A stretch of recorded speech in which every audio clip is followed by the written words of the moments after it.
How to log out Mobile Legends account. Hey everyone, welcome back to the channel. In today's video, I'll show you how you can log out of your Mobile Legends account in just few simple steps. So without further ado, let's get started. So first thing first, open the Mobile Legends app on your phone and make sure that you are logged into your account.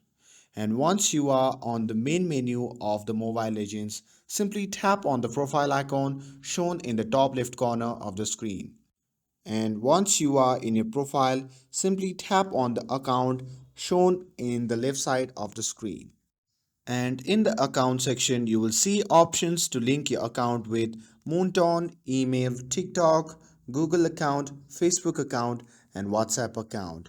So make sure you are connected your account to one of these platforms so you don't lose progress, especially if you are using a guest account. And once your account is linked, you are ready to log out.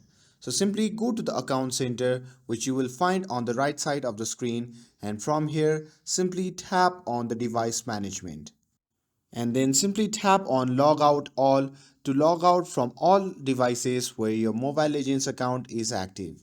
And when you return to the login screen, simply select switch account to sign in with a different Mobile Legends account. And once you log in with another Mobile Legends account, you will be automatically logged out with this account. And that's it. With this, if you found this video helpful, then don't forget to like, share, and subscribe to get updated for more videos. Thanks for watching, and I'll see you in the next video.